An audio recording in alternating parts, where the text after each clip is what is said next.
जय सिया राम। आज जैसा हम सभी लोग जानते हैं, चारों तरफ हाहाकार मचा पड़ा है। पूरे दिन मनुष्य उद्यम करता, परिश्रम करता है और दुखी,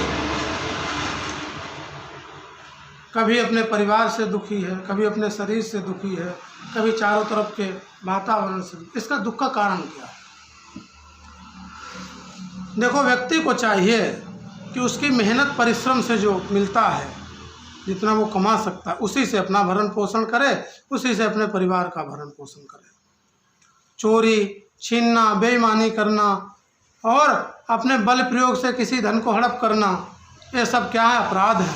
और इन्हीं अपराधों का दंड व्यक्ति को लोगों के रूप में, पुत्र पुत्रियों के रूप में, पत्नी के रूप में, माता पिता के रूप में और सगे संबंधियों के रूप में प्राप्त होता है। कभी भी भाई का हिस्सा नहीं खाना चाहिए, अपने भाई का हिस्सा नहीं खाना चाहिए। और ब्राह्मण का धन कभी नहीं हरना चाहिए। ये धन जो हैं, जिनकी मैं बात कर रहा हूँ, ये धन क्या है? व्यक्ति को दुर्गति देंगे और आने वाली पीढ़ियों का नाश कर देंगे। और अपनी पुत्री और बहन का धन कभी नहीं खाना चाहिए। देखो, सबसे बड़ी समस्या यहीं पर आती है। हम सभी ग्रस्त हैं और ग्रस्तों का जीवन जो है वो बड़ा ही क्रिटिकल है, कठिन है। उसमें धर्माचरण करना बड़ा मुश्किल सा मालूम पड़ता है। और मुश्किल कुछ नहीं, सिर्फ मोह जो मुश्किल डाल देता है। एक पुत्री है, जब तक वो अविवाहित है, पिता की संपत्ति, पिता के लाड़ प्यार पर उसका पूरा अधिकार है। और जिस समय पुत्री का विवाह हो गया, उसका अधिकार खत्म हो गया। अब उसका अधिकार किस पे हो गया? अपने सास ससुर और अपने पति पर। जब तक अविवाहित थी, किस पर अधिकार था? अपने माता पिता और भाई पर। प्रत्येक नारी को जब तक वो अविवाहित है, जो कन्या विवाहित है, उस कन्या को अपने पिता के धन को खाना, उससे अपना भरण पोषण करना, उस पर अपना अधिकार जताना ठीक है। लेकिन जिस दिन से उसका विवाह हो जाता है, उसका माई के पक्ष में सिर्फ प्रेम प्रेम रह जाता है और कुछ नहीं रहता, कोई अधिकार नहीं। जो नारियां विवाह के बाद, देखिए बहुत बड़ा धर्म है, जो नारियां विवाह के बाद अपने मायके पर अपना अधिकार रखती हैं, उनकी धन संपत्ति, क्रियाकलाप, वो गलत, अपराध। जब विवाह हो जाए और आप अपने मायके जाएं और 1-2 दिन, महीना, जितने भी दिन आपके पिता, माता और भाइयों की सामर्थ्य आप रहें,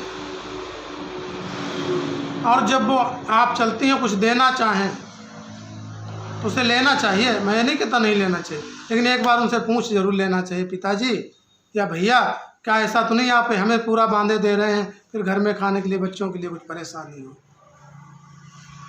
यह एक बेटी का कर्तव्य। और दूसरा, उससे भी बड़ा कर्तव्य क्या है कि एक बेटी को अपने ससुराल पक्ष का, अपने मायके वालों को भी नहीं खिलाना चाहिए। कुछ नारियों को मैं ऐसा देखता हूँ कि वो मायके पक्ष से इतना प्रेम करती हैं, अपने पति और सास ससुर की कमाया हुआ धन संपत्ति कुछ भी है, वो ले जाकर अपने मायके वालों को खिला देती है। अपराध हो गया। कितना बड़ा अपराध कि जिन पुत्री के पिता, माता को, भाइयों को पानी तक हमारे पूर्वज नहीं पीते थे, जिनके घर में कहते थे इसे पीना दोष है, अब वो धन खा रहे हैं पुत्री का, तो भैया उनका भी सर्वनाश निश्चित है। आज पढ़े लिखे लोग कहते हैं बेटा बेटी एक समान, जरूर एक समान है, लेकिन जब तक बेटी अविवाहित है तब तक। विवाहित हुई, विवाह योग हुई, आपने कन्यादान कर दिया, जो भी आपके किए बने बेटी को दे दिया। एक और बड़ा अपराध आजकल हो रहा है, किसी व्यक्ति ने अपनी बेटी का विवाह कर दिया, खूब दाज दिया, अब किसी कारण बस उस बेटी की जब मृत्यु हो जाती है, देखिए धर्म और धर्म का विचार और धर्म अधर्म की पहचान किन्हीं विशेष परिस्थितियों में ही की जा सकती है। बेटी मर गई, देव योग से मर गई, बीमारी से मर गई, या और कोई कारण हो सकते हैं। परंतु जो वरपक्ष है उसके ऊपर बेटी वाले हमेशा हत्या का ही केस लगाते हैं। और हमारा आज कानून भी ऐसा है, उसमें ये प्रावधान भी है कि बेटी पक्ष जो कहता है पहले वो सही माना जाएगा, उसके बाद निर्णय न्यायालय करेगी। और न्यायालय भी निर्णय गवाह पक्षों के आधार पर करती है, जिसमें कन्या पक्ष जो है वो हमेशा भारी माना जाता है। पिता ने जिस समय बेटी को दान कर दिया, कन्या दान कर दिया, विवाह कर दिया, उसके बाद उसका बेटी पर कोई अधिकार नहीं रहा। हाँ, अगर बेटी के ससुराल पक्ष वालों ने उसके साथ कोई निर्दयता की, क्रूरता की है तो उन्हें अवश्य दंड मिलना चाहिए, 100% मिलना चाहिए। लेकिन 100 में से ज़्यादातर केस ऐसे हैं, 90 मान लो आप, 10 में तो गलती हो सकती है ससुराल पक्ष की। आज के समय में 90 ऐसे केस हैं जो झूठे होते हैं। अब फिर क्या करते हैं, खर्चा हुआ 1 लाख का और सुलह मशवरा कर लेते हैं 10 लाख लेकर। देखिए, जब तक उनको धन नहीं मिलता है तब तक बेटी की हत्या की गई है। वो ज़ोर शोर से बहुत ज़्यादा चढ़ बढ़ के जाएंगे, हाँ, पूरी मतलब हिला देंगे जिताओं को जाकर। और फिर निर्णय क्या होता, पैसे पर। आप सभी इस बात पर विचार करना, अगर आपकी बेटी की हत्या हुई है तो आप सलाह कर लेते पैसे लेकर, तो हत्या किसके सिर पे गई? बेटी के माँ बाप के सिर पे गई, क्योंकि आपने एक हत्या को पैसे लेकर क्या किया है, पैसे लेकर एक हत्या को छिपाया है, तो आप उस हत्या को जरूर भुगतेंगे। और जो व्यक्ति, जितने भी परिवार इस तरीके के धन लाके अपने घर में रखते हैं, उनका एक न एक दिन सर्वनाश निश्चित है। आप अपने चारों तरफ देखिए, आज से 30 साल पहले, 35 साल पहले, 30 साल तक की थोड़ी थोड़ी सुध है हमें, व्यक्ति की उम्र होती थी 100+, 110, 120 ऐसे करके। खाते थे मोटा अनाज, पहनने के लिए कपड़े नहीं थे, नंगे बदन ज़्यादातर रहते थे, सर्दी से बचने के लिए उनके पास लकड़ियाँ, यही साधन हुआ करता था। और जिस समय धर्म का धीरे धीरे नाश होता गया, आहार और विहार दोनों चीज़ों पर व्यक्ति ने विचार छोड़ दिया, क्या हमें खाना चाहिए, क्या नहीं खाना चाहिए, किसके साथ रहना चाहिए, किसके साथ नहीं रहना चाहिए, ये जब विचार छोड़ दिया, वहीं से क्या हो गया, धर्म का नाश हो गया। आज पढ़े पढ़े लिखे लोग बहुत से बड़ी बड़ी कोचिंग क्लासेस चलाते हैं और हम उनकी बातें कभी सुनते हैं, वो कहते हैं धर्म कई पीढ़ियों से, कई युगों से हमारे ऊपर क्या रहा है, अभिशाप रहा है। वो धर्म को अभिशाप बताते हैं। मैं उनसे कहना चाहूँगा, भैया कभी विचार करना, हमारे दादा परदादा जो थे वो धर्म को ज़्यादा मानते थे, जिनको आज आप तकियानूसी बातें करते, वो 100 से ऊपर जीते थे। अब 30-40 साल में हम इतने एजुकेटेड हो गए, और ख़ासकर अभी पिछले 10 सालों में, कि हमने उसका विचार बंद कर दिया और हमारी उम्र 100 से 70 पे रह गई। आज जो लोग ज़्यादातर मृत्यु को प्राप्त हो रहे हैं वो लगभग 70 साल में, और 30-35 साल पहले ही जो हमारे सामने बड़े बुजुर्गों की जिनकी मृत्यु होती थी वो 100 के करीब। आप धर्म की हानि जब जब होती है तब तब यही परिणाम निकलेंगे जो आज परिणाम। इसलिए कुल धर्म को बचाइए, वर्ण धर्म को बचाइए, सनातन धर्म के अनुसार चलिए, तभी कल्याण होगा। सरकारें नई आएंगी, नए कानून बनाएंगी, और उन कानूनों को मानना हमारे लिए ज़रूरी भी है। लेकिन सरकार ने जब विवाह के योग्य उम्र 21 वर्ष रखी है, आप विवाह कर रहे 41 साल में, दोष सरकार को दे रहे हैं। सरकार ने मिनिमम उम्र रखी है। हाँ, अगर सरकार मैक्सिमम उम्र का भी प्रावधान कर देती तो शायद सही रहता। फिर ये बाल विवाह पे रोक लगाई गई और वृद्धा विवाह शुरू हो गया, जवानी चली गई। मेडिकल साइंस भी कहती है कि 30 साल के बाद व्यक्ति की ग्रोथ होती है और 30 के बाद वो क्षीण होना शुरू हो जाती है। इस हिसाब से मेरा विचार है कि 20 से 40 तक ही व्यक्ति जवान रहता है, और भैया जिनका विवाह 40 साल के बाद हो रहा है, 40 के करीब हो रहा है, वो तो वृद्धा विवाह हो रहा है। इसी कारण सारे परिवार दुखी हैं। पति पत्नी की नहीं बनती, सास बहू की नहीं बनती। क्यों? क्यों? उनकी उम्र जो थी वो निकल चुकी है, उनके चिड़चिड़ापन आ गया है।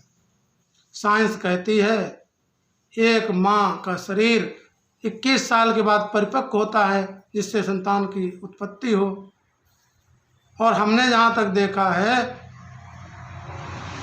देखिए जिनका विवाह ये कानून के हिसाब से नहीं है, लेकिन जो दृष्टि पड़ गई कह देते हैं, जिनका विवाह समय से हो गया था, उनके संतान पैदा हुई, वो संतान दीर्घायु हुई, बलवान हुई। और जिनका विवाह भी आपने 35-40 में हो रहा है, बड़ी मुश्किल से एक संतान, और वो भी सिजेरियन से जन्म लेती है। देखिए एक नेचुरल और एक सिजेरियन में बहुत बड़ा अंतर है। जो नेचुरल है वो माँ बाप की सेवा करेगा, समाज को धर्म को मानेगा। सिजेरियन है उसे उम्मीद मत रखना। बाल विवाह मत करो, कानून आपको रोकता है, लेकिन वृद्धा विवाह की तरफ भी रुझान मत करो। अब विचार कीजिए, आगे आने वाली पीढ़ी अपने जो पोता होता है उसका मुंह नहीं देख पाएगी। कहाँ से देखेगी? 40 में विवाह, 60-70 में मृत्यु। 40 में विवाह, एक बच्चा जन्म लेगा, और जब उस वो विवाह के योग्य होगा तो आपकी उम्र होनी चाहिए 80 साल। और उम्र कितनी रहे? अधर्म आचरण कर करके छोड़िए आपने अपनी कितनी, 70 माइनस। तो भैया पोती पोताओं का मुख देखना दुर्लभ हो जाएगा। इसलिए विवाह गृहस्थी का सबसे मूल अंग विवाह है, और उस विवाह को सही समय पर, सही तरीके से और सही वर कन्या का चुनाव करके ही होना चाहिए। शिक्षा बहुत ज़रूरी है, परंतु उस शिक्षा का क्या फ़ायदा जो 100 साल से ले की उम्र को लाके ठग से 70 पे जिसने रखा। और आप अंतर्जातीय विवाह की आजकल बहुत बात चलती है। आप विचार कीजिए, जब अंतर्जातीय विवाह होंगे तो व्यक्ति बिल्कुल जानवरों जैसा हो जाएगा, उसका बर्ताव पशुओं जैसा हो जाएगा। न कुल को मानेगा, न धर्म को मानेगा, न माता पिता को मानेगा, किसी को नहीं मानेगा। आज विवाह किया, कल विवाह विच्छेद। और हमारे ख्याल से आज ही 10% लोग ऐसे हैं, 10% 20% ऐसे हैं जिनका विवाह नहीं चल रहा। क्यों?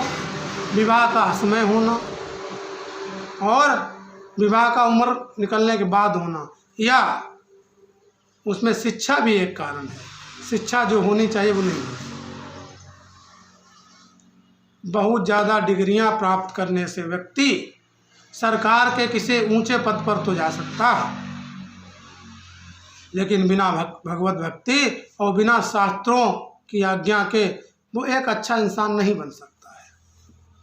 हम अपने पुत्र पुत्रियों को डॉक्टर बनाना चाहते हैं, मास्टर बनाना चाहते हैं, IAS IPS बनाना चाहते हैं, लेकिन एक अच्छा पुत्र, एक अच्छी पुत्री, एक अच्छा लड़का, एक अच्छी बहू नहीं बनाना चाहते। यही दुख का कारण है। अगर इसी तरीके से संसार चलता रहा और हमारी मनोविकार इसी तरीके से बढ़ते रहे तो वो दिन दूर नहीं है जब सर्वनाश सिर पे है। एक सनातन धर्म था जिसमें 4 वर्णों की व्यवस्था की गई थी। उन 4 वर्णों की व्यवस्था समाज एक में मिलजुल कर रह रहा था। आज कुछ मनोविकसित व्यक्ति ऐसे हो गए हैं जो नाना प्रकार के तर्क देके और अपने पाखंड और दम्भ को फैलाकर कई धर्म बना लिए, कई मत बना लिए, कई संप्रदाय बना लिए। आपका अपना संप्रदाय, अपना मत, आपका दम्भ और पाखंड एक दिन आपको ही नष्ट कर देगा, क्योंकि पाप सबसे पहले अपने बाप को ही नष्ट करता है।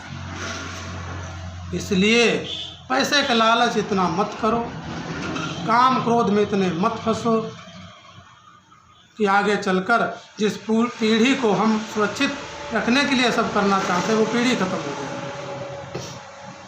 पीढ़ी और हमारा आने वाली संतति सिर्फ धर्म पर चल के ही सुरक्षित रहेगी और अधर्म पर चल के नहीं। इसलिए धर्म का आचरण करो, शास्त्रों की आज्ञा मानो, भगवत भक्ति करो। और कुछ मत कर पाओ, आप पढ़े लिखे नहीं हैं, आपने डिग्रियां ले ली, आपकी शास्त्रों की तरफ आपका रुझान नहीं है, या और शास्त्रों की आज्ञा, शास्त्रों के उपदेश जब ही आपके समझ में आएंगे भैया जब आप ब्राह्मण सेवा, गुरु सेवा, तीर्थ सेवा, गौ सेवा, ये पुण्य के कर्म करेंगे। इससे पहले आपके सामने चौपाई लिखी रखी रहेगी, श्लोक लिखा रखा रहेगा, आपको उससे कोई चीज़ प्राप्त नहीं होने वाली। क्यों? डिग्रियों से आपको जो है भक्ति नहीं प्राप्त हो सकती। भक्ति तो संतों के समागम से और भगवान नाम संकीर्तन। जय जय श्री